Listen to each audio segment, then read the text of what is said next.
The poor work for money because they think money will solve all their problems. But the rich, they work for freedom because freedom solves the biggest problem of all, the problem of being trapped. See, money will never make you free by itself. Money without vision is just paper. But money attached to freedom, that's power. That's legacy. That's the ability to decide what your mornings look like, not beg for weekends to rescue you. So today, I want to change the way you see work, wealth, and time. Because if you don't change how you think about these things, you'll always be stuck chasing money instead of creating freedom. Here's what we're going to learn today. How to stop trading time for money, how to build profits that outlive your hours, and how to make your work serve your life instead of the other way around. I learned early in my life that a paycheck, as good and necessary as it may be, has a ceiling. You can only stretch it so far, you can only squeeze so many hours into a day, and you can only work so hard before your energy, your time, and your body say, that's enough. For years, I thought the answer was simply to work more, to stay later, to take on extra shifts, to hustle a little harder. And while it paid the bills, it never bought me freedom. That's when I discovered the idea that would change everything. You can work for a living or you can build for a life. A job makes you a living, ownership makes you free. Now don't misunderstand me. I'm not here to tell you to quit your job tomorrow or despise the work you're doing. Jobs are honorable. They teach you discipline, they help you survive, and they can even open doors. But jobs are not designed to make you wealthy, they are designed to make you useful.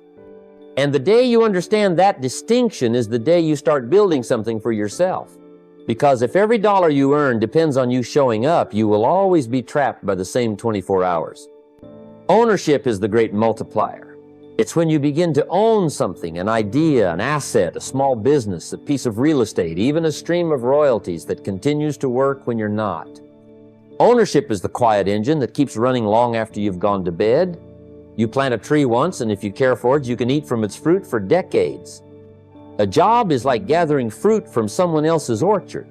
Ownership is planting your own.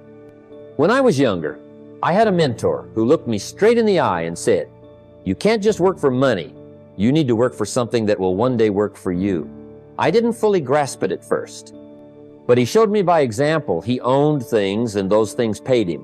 Whether or not he punched a clock, he taught me to look for ways to build something that would outlast my own effort.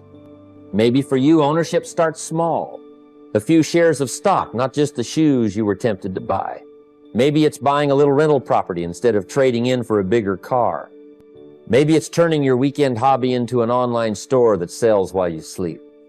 Ownership doesn't have to mean you're suddenly running a Fortune 500 company. It just means you start moving from consuming to creating, from renting your time to building your future. But there's a responsibility here too. Ownership isn't magic, it's discipline in another form. If you own a small business, you must tend to it. If you own property, you must care for it. If you invest in stocks, you must keep learning.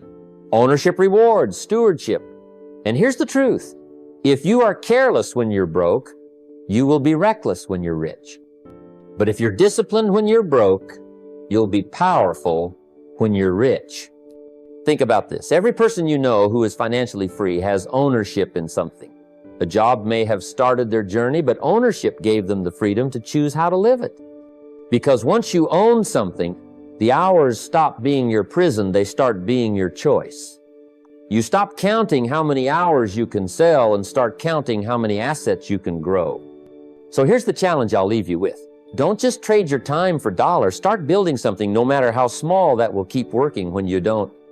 Because that's the first step toward moving from a life of surviving to a life of freedom. When I was younger, I thought money was just something you earned, spent, and occasionally saved if there was anything left over. But there's a secret the wealthy all know. Money has a language. And like any language, if you don't learn it, you'll always be the outsider, the tourist in someone else's country, confused, lost, and paying too much for everything. The truth is, money speaks in terms of rules, taxes, investing, compounding, risk, leverage, and those who take the time to understand these rules get to play the game to win. Those who don't, they become pieces on the board, moved by those who do. I'll tell you something I learned the hard way. Confusion is expensive. Ignorance has a price tag. You don't have to break the law to break yourself financially. You just have to stay uninformed. Look at taxes. The average person treats taxes like some mystical force that just takes whatever it wants and they accept it without question. The wealthy, they study tax law. They learn the legal ways to defer, to deduct, to protect, and to reinvest. It's not magic, it's knowledge applied. And because they understand the language, they pay what they owe, no more, no less, and they keep more to grow with. Or take investing. If you don't understand compounding, you will never understand wealth. Compounding is the magic of money earning money, but it doesn't speak loudly, it whispers over time. And if you don't speak the language of patience, you'll sell too soon, you'll buy for the wrong reasons, and you'll never see the harvest that could have been yours. Here's a simple example. Imagine you save $10,000 and put it to work at 10% interest. That first year you earn $1,000, not too exciting. But you leave it, and next year you earn not just on the $10,000, but also on the $1,000 you made before. Over years, those numbers don't add, they multiply. That's the language of compounding. It's why the rich grow richer, not because they're better, but because they understand the grammar of growth. Now, you might say, but I was never taught this. And that's the very point. Most people were not. Schools don't teach it. Many parents don't know it. And society doesn't emphasize it because the world runs smoother when most people are financially illiterate. But just because you weren't taught doesn't mean you can't learn. Read books on money. Study how the tax system works. Learn what an index fund is, how dividends pay, how real estate appreciates. Every new term you learn is like adding a new word to your financial vocabulary. I remember the first time I sat in a room where people were talking about investments, depreciation, equity, and tax shelters. I didn't understand half of it, but instead of checking out, I leaned in. I wrote words I didn't know in a notebook and looked them up later. I started to get it. And once you get it, you can never unlearn it. You'll see opportunities where before you saw nothing. Here's the simple truth. The wealthy aren't confused by money. They don't see it as mysterious or uncontrollable. They study it. They respect it. They speak its language fluently. And because of that, money listens to them. So I challenge you, if money feels confusing, don't turn away, lean in, read, ask, study. Because the moment you stop being confused about money is the moment you stop being controlled by it. And that's when you start writing your own financial story on your own terms. I learned long ago that the size of your vision should never be limited by the size of your wallet, but your wallet will always reflect how you treat your vision. Most people live in a trap they don't even see. They earn, they spend, they repeat, and every month they wonder why the dream never grows, why the burden never lifts.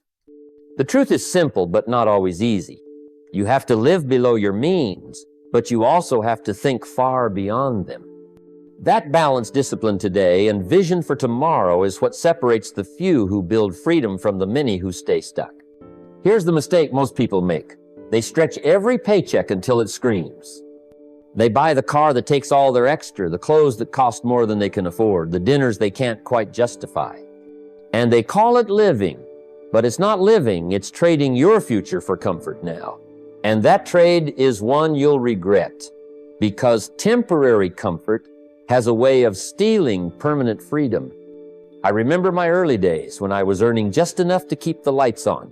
I saw people around me spending every dime they made, and I thought, if they can't make it stretch, how will they ever make it grow? So I decided to take a different approach. I cut back not because I loved cutting back, but because I loved the idea of freedom more. I drove the older car.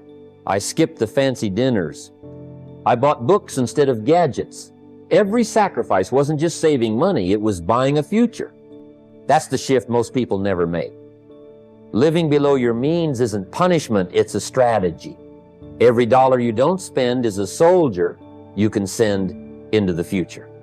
You plant those dollars into investments, skills, or opportunities, and they multiply. But if you consume them all, You'll be stuck in the same field, harvesting the same crop year after year, wondering why your life never changes. But here's the other side of the coin.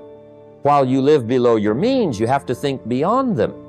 Too many people shrink their dreams to fit their current income. They stop imagining, stop stretching, stop planning for anything bigger because they can't see how it would happen. That's dangerous. Because if you stop thinking beyond your circumstances will become permanent. Dream big, even if your bank account is small. Write down the house you want to buy someday, the business you want to build, the places you want to go. Then remind yourself daily that your current limitations are not permanent conditions, they're temporary assignments. You might be in a small apartment now, but think like an owner of real estate. You might be driving an old car now, but think like an investor with assets. When you keep your mind beyond your means, you keep your choices aligned with the future you want, not just the present you have. Living below your means without a vision is just frugality. It can feel empty. Thinking beyond your means without discipline is just fantasy. It never materializes. But put them together and you create the perfect formula. Restraint today to create room for expansion tomorrow. If you can adopt this mindset, your life changes. Because it's not just about spending less, it's about choosing what you want more. And when you choose freedom over comfort, the day will come when you can have both. I want you to understand something crucial. Scarcity thinking is the thief of dreams. It's that quiet voice inside that says, there's never enough, or I can't do this because I lack that. It's the mindset that keeps people locked in a cage of fear and limitation. But what if I told you that scarcity isn't reality, it's perception? And if you change your perception, you can change your entire financial future. When you focus on what you don't have, you start to panic. The mind tightens, opportunities shrink, and the energy you need to create wealth dissipates. I know this well because I've faced moments in my life when the resources were thin and the obstacles seemed insurmountable. Yet, it was not my lack that stopped me, it was my thinking. I realized early on that I could either let scarcity control me or turn my focus to strategy, making the best with what I already had. Strategy thinking begins by inventorying your current assets. What skills do you have? What knowledge? What relationships? What time? These are your starting blocks, not your excuses. If you can write down what you possess right now and plan how to leverage each item, you're already ahead of those who spend their time worrying about what's missing. I remember a story from my own journey. I started with almost nothing. No money, no connections, no fancy education. But I had a willingness to learn and a determination to plan.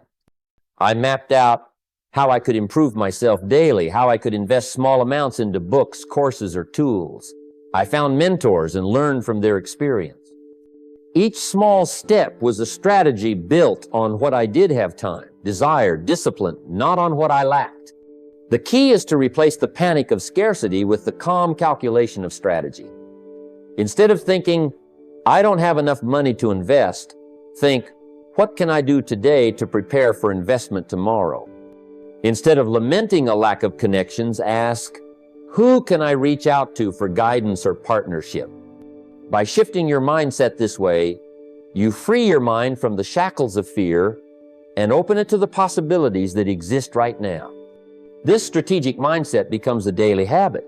Every decision is filtered through the lens of, how does this move me forward with what I have? It changes your spending habits, your learning habits, your networking habits. And over time, these small shifts accumulate into a life that no longer chases after fleeting money but builds lasting wealth. Remember, wealth is not the result of what you have. It's the result of how you think. So when scarcity knocks, don't open the door. Instead, open your mind to strategy. Plan with what you have. Build from there. The future belongs to those who learn to think beyond lack and act with deliberate purpose. One of the most powerful distinctions between those who build wealth and those who merely get by is their commitment to learning. You see, in the world of financial success, Knowledge isn't just power, it's profit. The rich don't stumble into wealth by accident. They outlearn before they outearn. It's a mindset, a daily habit, a relentless pursuit of wisdom that pays dividends far beyond a paycheck. Think about this for a moment. Where do you spend most of your time? Do you find yourself consuming endless entertainment, scrolling through social media, watching television shows that offer fleeting pleasure but no long-term gain? Or are you investing that time in your own growth, reading books that challenge your thinking, journaling lessons from your experiences, attending seminars that broaden your horizons? The wealthy don't necessarily work harder than others. They work smarter by feeding their minds first. I can tell you from my own journey that the moment I shifted my focus from merely working for money to working on myself, everything changed. Early in my career, I didn't have much money, but I had an insatiable appetite for learning. I spent time with mentors, devoured books, and took every opportunity to grow my understanding of business, finance, and life principles. I learned that your income will rarely rise above your level of personal development. Learning isn't just about acquiring information, it's about transformation. When you journal what you read, you internalize those lessons. When you attend seminars, you expose yourself to new ideas and perspectives that ignite creativity and inspire action. This habit compounds over time, much like money in the bank.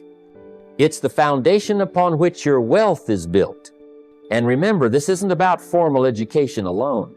Life itself is a school, and every experience, every conversation, every setback is a lesson waiting to be learned. Wealthy people turn challenges into classrooms and failures into faculty members. They know that outlearning is the surest path to out-earning. So, don't just seek a paycheck. Seek knowledge that stretches your mind and skills. Commit to daily learning because your mind is your most valuable asset. Feed it, sharpen it, and it will reward you with financial freedom. The journey to wealth begins with the decision to become a lifelong learner. You see, one of the biggest reasons people stay stuck financially is because they live life as consumers first and producers second or worse, not at all. If you want to break free from the paycheck to paycheck cycle and step into real wealth, you must flip that script. The mindset of a consumer is to take in, to spend, to enjoy, to absorb what others have created. The mindset of a producer is to give out, to create, to build, to add value. Now, why does this matter? Because producers earn. Consumers pay. It's as simple as that. When you're always consuming, be it products, entertainment, or information, without producing something yourself, you're trapped in a cycle that limits your income and your impact. But when you choose to produce, you generate value that others will pay for, and that's the beginning of wealth creation. In my own life, this shift was a turning point. I realized early on that I couldn't just rely on a job or on buying things to make me feel successful. I had to become someone who creates, whether it was ideas, services, or businesses. I started small, offering what I knew, learning how to communicate value, and building something that outlasted me. That decision changed everything. Being a producer doesn't mean you have to start a company tomorrow or invent something new immediately. It starts with small steps. Maybe it's creating content that educates, starting a side hustle, or developing a skill others need. When you produce, you control your value. You're no longer at the mercy of paychecks or bosses. So, how do you stop being a consumer first and become a producer? Start by recognizing where you spend your time and money. Are you just absorbing entertainment, or are you creating? Are you investing in things that give you back, or are you simply spending? Then, commit to making something a habit, a project, a skill that serves others. That's how you earn more than you spend, and that's how you build wealth. Remember, the richest people are those who master producing, not just consuming. Make producing your priority and watch your financial freedom grow. Every dollar you earn is more than just money to spend. It's a seed waiting to grow into something far greater. The secret to building wealth isn't in how much you make, but in what you do with what you make. Imagine if every paycheck wasn't just a means to cover bills or buy comforts, but was instead the foundation of your future financial freedom. That's the mindset that separates those who stay stuck from those who rise. I learned early on that living paycheck to paycheck meant I was eating the seeds of my future. When you spend every dollar without planting any, you're essentially harvesting nothing tomorrow. But when you start treating a portion of your income as seed money, money that you invest in assets, education, or opportunities, you're planting the roots of long-term wealth. So how do you turn your paycheck into seed money? First, decide on a fixed percentage of your income that you will never touch for daily expenses. It could be 10%, 15%, or even 20%, but the key is consistency. Automate this. If you can set up transfers so that the money moves directly into investments or savings accounts before you even see it. This way, you're paying yourself first, not whatever's left at the end of the month. Next, be intentional about where those seeds go. Stocks, bonds, real estate, your own business ventures, these are places where money can grow. The important thing is to start. Even small amounts, invested wisely and allowed to compound over time, can snowball into significant wealth. Remember, it's not about getting rich overnight. It's about planting seeds patiently and regularly, trusting the process. Every paycheck is a new opportunity to invest in your future. If you treat it as such, your financial garden will flourish. In my journey, this habit of planting seed money was a game changer. It wasn't glamorous or fast, but it was powerful. It transformed money from something fleeting into something permanent, a legacy in the making. If you want to build wealth, start by planting seeds with every paycheck. The harvest will come. I've always believed that what gets measured gets managed. But beyond numbers, the real magic lies in the practice of journaling your financial journey, not just tracking dollars, but capturing your lessons, mistakes, wins, and insights. When you put pen to paper regularly, you're doing more than recording. You're turning experience into wisdom, and wisdom is the real currency of wealth. Many people make the mistake of thinking financial success is all about numbers and formulas. But the truth is, it's just as much about your mindset and what you learn along the way. Journaling forces you to slow down, reflect, and see patterns in your behavior, both the good and the bad. I remember early in my life, I didn't keep track of where my money went. I spent without thinking and made the same financial mistakes repeatedly. It wasn't until I started writing down what I learned from those mistakes that I truly began to grow. How do you start? Begin by writing down your financial goals, what you want to achieve, why it matters. Then record your daily or weekly wins. Did you save a little extra? Did you resist an unnecessary purchase?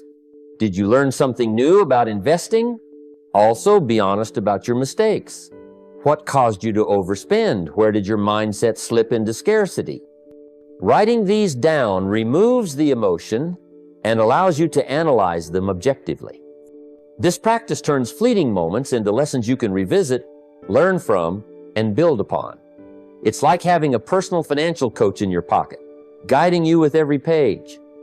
Over time, you'll see growth not just in your bank account, but in your thinking and habits. In my own life, journaling was a powerful tool that helped me stay accountable and motivated. It made my progress visible and my setbacks valuable. If you want to grow financially, start journaling. Write not just to remember, but to understand, and from understanding comes true wealth. I want to talk to you about the difference between setting goals and setting standards, because this distinction will change everything about how you approach wealth. Goals are good. They give you direction and something to aim for. But goals are often soft and flexible. They can be pushed aside when life gets tough or when distractions come knocking. Standards, on the other hand, are rules you live by. They're non-negotiable, like a code of conduct for your financial life. Let me share an experience from my own journey. Early on, I would set financial goals like, I want to save $1,000 this year, or I want to invest more. But these were just wishes that depended heavily on my mood or my circumstances. Sometimes I hit those goals, sometimes I didn't. Then I realized that what I really needed were standards, hard and fast rules I could commit to no matter what. For example, I decided that saving 15% of every paycheck was not something to negotiate on. It was a standard I lived by. No excuses, no exceptions. That shift was a game changer. Standards force discipline. They don't wait for the perfect time or the perfect paycheck. You decide right here and now what your financial standards will be. Maybe it's saving a certain percentage no matter the month. Maybe it's investing every quarter, regardless of the market. Maybe it's learning about money every day, no matter how busy life gets. Standards also build character. They show you who you are when no one is watching. When you have clear standards, your decisions become automatic. You don't debate whether to save or invest, you just do it. It creates momentum, and momentum is the key to building lasting wealth. Remember, goals can inspire you, but standards will sustain you. If you want to build wealth that lasts, set standards that are as unbreakable as the commitment you make to yourself. Live by these standards every day and watch how your financial life transforms not just by chance, but by choice. Understanding the difference between needs and wants is one of the simplest yet most profound lessons you can learn on the path to financial freedom. Many people spend their entire lives confusing the two, and that confusion keeps them stuck in a cycle of financial struggle. Needs are essentials, things you must have to survive and function. Food, shelter, basic clothing, health care. Wants are everything else, the things that bring comfort, pleasure, or status, but aren't essential to your well-being. When you're living paycheck to paycheck, it's tempting to treat every desire as a need. A new gadget, a night out, a flashy car, these all look like necessities when your mind is clouded by immediate gratification. But if you want to build real wealth, you must learn to delay those wants until your needs are fully met and your investments are secure. Let me share from my own experience. In my early days, I struggled to keep this balance. I often gave in to wants, thinking they were rewards for hard work. But those small indulgences added up and pulled me away from saving and investing consistently. I realized that mastering this difference wasn't about denying pleasure, it was about prioritizing freedom. I began to say no to wants more often, especially when my needs or financial goals were at risk. This simple practice helped me build a cushion, invest wisely, and eventually live without the constant stress of financial uncertainty. How do you master this? Start by tracking your spending. Identify what truly counts as a need and what's a want. Then make a conscious decision to meet your needs first, cover your investments second, and only then allow yourself some wants, and only if they don't jeopardize your progress. Train yourself to wait, to delay gratification, and to enjoy greater freedom in the long run. Wealth is built on choices, and the choice to separate needs from wants is one of the most powerful decisions you will ever make.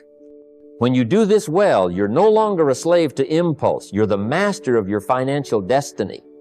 When you think about your work, ask yourself, are you working just to get through the week, to live for the weekend? Or are you working to build a life of freedom where your time belongs to you, not a boss, not a clock? Too many people live trapped in the cycle of working for Friday. They endure the grind Monday through Thursday just to enjoy a few hours of rest and fun before the cycle repeats. But real wealth isn't about surviving the week. It's about designing a life where work serves your freedom, not the other way around. Imagine a life where your income isn't tied to your presence.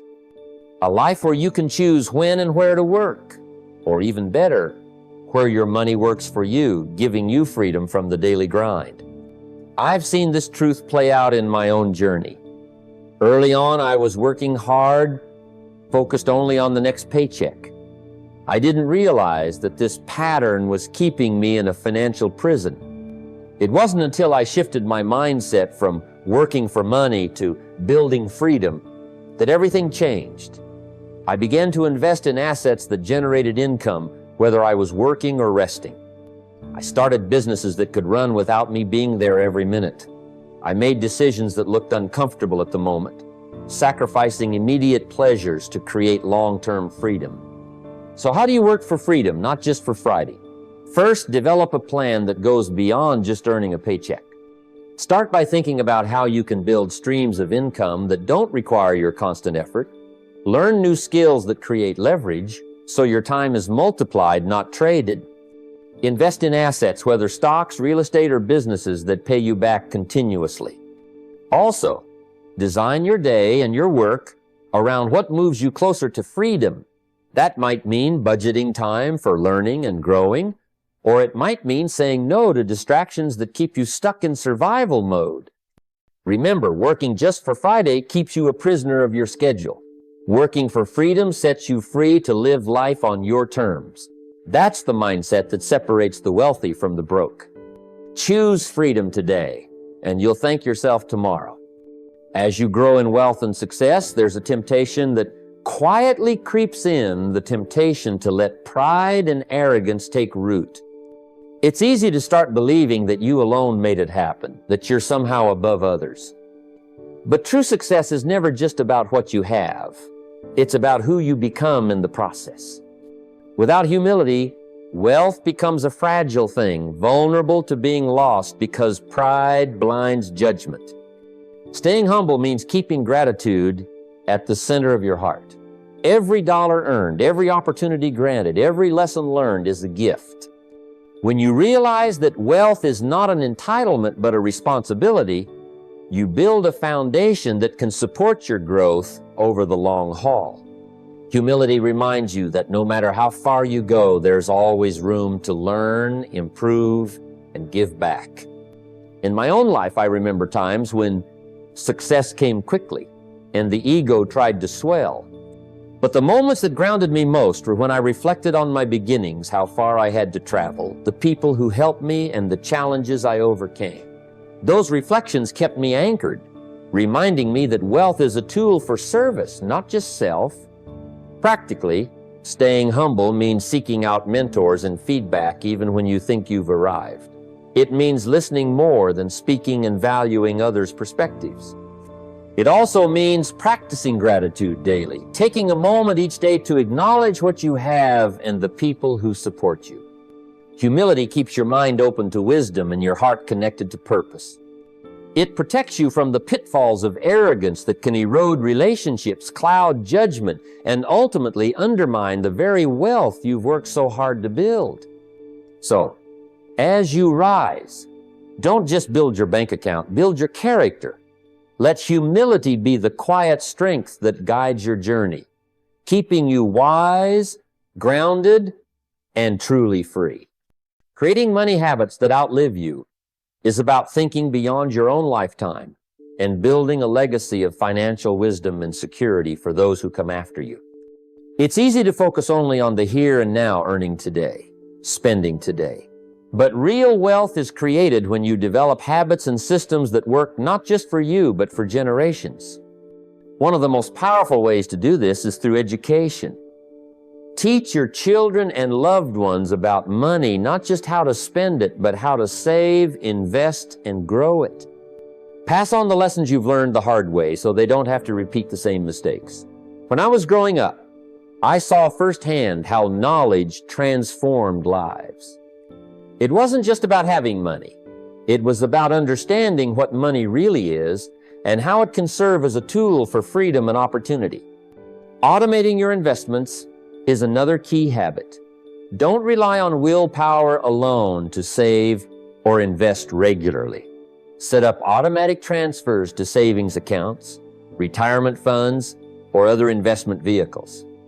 This removes the daily decision-making and ensures your wealth builds steadily over time, even if you get busy or distracted.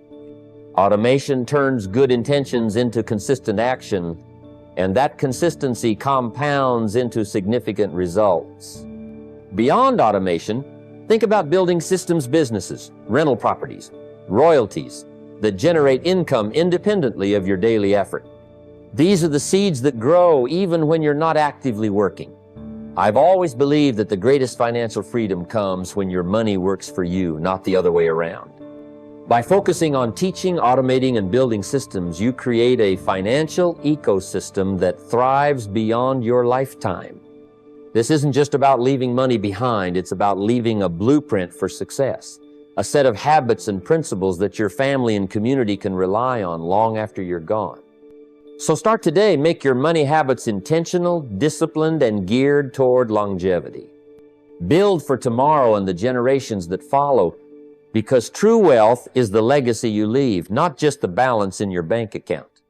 As we come to the close of our time together, I want you to reflect deeply on the journey you've taken today, a journey that goes far beyond numbers in a bank account or a line on a paycheck. True wealth begins inside you, in the way you think, the habits you form, and the standards you live by. It's not just about accumulating money, it's about transforming your life, your mindset, and your future. This transformation is within your grasp, but it requires action. It requires commitment. It requires discipline. You've heard throughout this speech that the difference between those who remain broke and those who build lasting wealth is not luck, not circumstance, but the choices made consistently over time. It is the daily disciplines, the decisions to invest in yourself, to think beyond today, to build assets, and to create systems that work even when you rest. Wealth is the reward of those who do the things most people won't do, and who stick with them when others give up. Remember, your income rarely exceeds your philosophy. If your thinking stays small, your results will remain small. If you want to change your financial destiny, you must begin by changing your mindset. Adopt the habits of the wealthy, not because they promise easy money, but because they build character, resilience, and freedom. Work harder on yourself than on your job. Every dollar you earn will be a reflection of the value you bring, the skills you master, and the mindset you nurture. One of the most important principles I can leave you with is this: live below your means, but think beyond your circumstances. Temporary sacrifice today isn't deprivation, it's investment in a better tomorrow. The rich don't chase comfort now and struggle later. They endure discomfort now to create lasting freedom. When you learn to save before you spend and to invest before you splurge, you protect your future self from the chaos of living paycheck to paycheck. Think of your money like soldiers in an army. Send them out to work hard for you, not to rest idly or be wasted on fleeting pleasures. Another essential truth is this: build assets, not just income. Income feeds you for a day. Assets feed you for a lifetime. Own things that produce value long after your active work ends: stocks, rental properties, businesses, royalties. These are the keys to unlocking freedom, to having money work for you instead of you working for money. If you only ever exchange your hours for dollars, your earning potential is capped. But if you learn to leverage systems, skills, and relationships, your income can grow exponentially. Speaking of relationships, never underestimate the power of your network. Your net worth is deeply connected to the people you surround yourself with. Seek mentors who have traveled the path you want to walk. Study their habits, learn from their successes and failures, and model their discipline. Surround yourself with builders, dreamers, and doers, not those who drag you down with excuses or complacency. You become the average of the 5 people you spend the most time with, so choose wisely. You also need to become a lifelong learner. Wealthy people aren't just harder workers, they are better thinkers. They invest in their minds by reading daily, attending seminars, listening to audio lessons, and staying curious about financial principles and personal development. Your mind is your greatest asset, and knowledge compounds just like money. The more you learn, the more capable you become of seizing opportunities and solving problems others miss. Now, let me speak candidly about the power of habits. Motivation is fleeting. It's the spark that can start a fire, but discipline is the wood that keeps it burning strong. You must build non-negotiable daily habits: saving, investing, learning, journaling, reviewing your progress, that turn success into a natural outcome of your routine. When you automate your good habits, you remove the struggle of decision-making and set yourself up for consistent growth. At the core of all this is responsibility.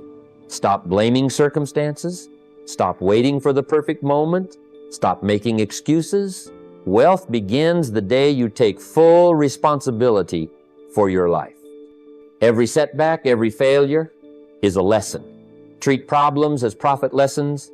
Reflect, learn, adjust, and move forward with greater wisdom.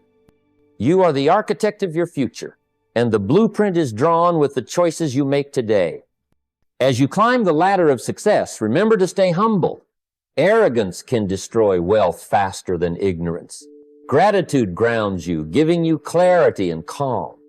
When you appreciate what you have, you're less likely to make foolish decisions driven by fear or greed. Humility opens your heart to learning and connection, which are essential for sustainable growth. Finally, think beyond yourself. Build a legacy, not just a bank account. The richest people don't just accumulate money, they create freedom for their families, impact their communities, and leave a blueprint for others to follow. Ask yourself, how can the wealth I build today serve those who come after me? How can I teach the next generation the principles that created my success? True wealth is about freedom. Freedom to live, to give, to create, and to make a difference. So, what is your next step? It's simple, yet profound. Start where you are, with what you have, and act now. Begin with a clear plan for your future, a mindset tuned to abundance and discipline, and daily habits that push you closer to your goals. Find mentors, learn constantly, save religiously, invest wisely, and build systems that create leverage. Don't wait for motivation. Don't wait for permission. Take full responsibility for your life and your finances. The path from paycheck to profit is available to anyone willing to think differently, act consistently, and endure the temporary sacrifices for permanent freedom. Your future self is watching right now. Will they thank you for the choices you make today, or will they be left wishing you had started sooner? The greatest wealth isn't the dollars in your bank. It's the freedom you create to live life on your terms. Make the decision now. Change your philosophy. Change your habits. Build your future, because the life you want is waiting if you're ready to work for it. Let's get to work.